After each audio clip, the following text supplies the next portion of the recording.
দামি skin care মানে কি ভালো স্কিন কেয়ার? ৫,০০০ টাকার সিরাম কি আপনাকে গ্যারান্টেড গ্লো দিতে পারবে?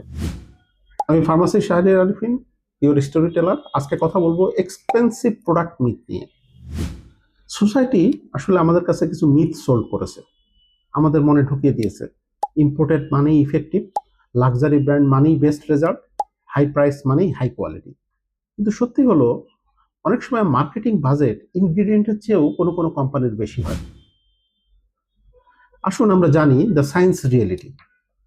ধরুন একটা ৪,০০০ টাকার ভিটামিন সি সেরাম আর একটা ১২০০ টাকার ভিটামিন সি সেরাম, যদি দুটাতেই 10 থেকে 15% অ্যাসকর্বিক অ্যাসিড থাকে, যদি প্রপার পিএইচ থাকে এবং অল টাইট প্যাকেজিং এর মধ্যে এই ইনগ্রেডিয়েন্টগুলো থাকে, তাহলে রেজাল্ট আসবে কিন্তু ফর্মুলেশন থেকে, দাম থেকে না।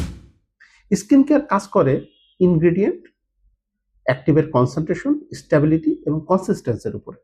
ব্র্যান্ড লোগো দিয়ে কিন্তু স্কিন হিল হয় না।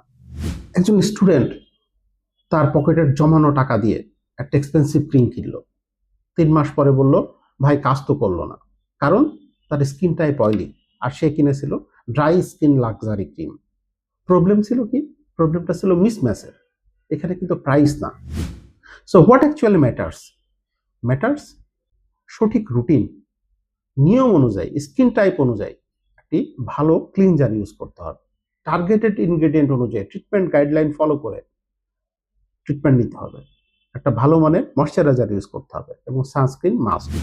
অ্যাফোর্ডেবল প্রোডাক্ট দিয়েও কিন্তু হেলদি ব্যারিয়ার তৈরি করা যায়।